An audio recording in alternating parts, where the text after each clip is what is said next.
টেবিলের নিচে টাকা দেওয়ার চেয়ে বাড়তি ভ্যাট ভালো বলে মন্তব্য করে অর্থ উপদেষ্টা ডক্টর সালেউদ্দিন আহমেদ বলেছেন, গুরুত্বপূর্ণ কিছু রিফর্ম করে যাব। আমার মনে আছে 20,000 টাকা ঘুষ দিয়ে একসময় টেলিফোন লাইন নিয়েছিলাম, যাতে ঘুষ না দিতে হয় সেজন্য আমরা রিফর্ম করে যাব। ট্যাক্স পলিসি ও ভ্যাটের রিফর্ম করব।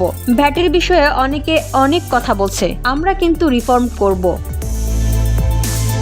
সোমবার নগরীর এনইসি সম্মেলন কক্ষে reforms in customs income tax and VAT management to address the LDC graduation শীর্ষক এক সেমিনারে প্রধান অতিথির বক্তব্যে তিনি এসব কথা বলেন। বাড়তি ভ্যাট নেওয়ার যৌক্তিকতা ব্যাখ্যা করে অর্থ উপদেষ্টা বলেন, বাড়তি ভ্যাট দিলেও অন্য দিক থেকে কিন্তু সুবিধা মিলবে। ব্যবসায়ীদের নানান খাতে কয়েকটি জায়গায় বাড়তি টাকা দিতে হবে না, শুধু ভ্যাটেই সীমাবদ্ধ থাকবে। আমরা সে কাজই করছি। এখন কিন্তু ঢাকা বগুড়া ট্রাক ভাড়াও কমেছে, একটু ধৈর্য ধরেন। আমরা বাড়তি ভ্যাট নিয়ে মাতারবাড়ি পোর্ট করছি, উন্নয়ন প্রকল্পে টাকা খরচ করছি। আমরা ভ্যাট নিয়ে নিজের পকেট ভারী করব না, জনগণের জন্য কাজ করছি।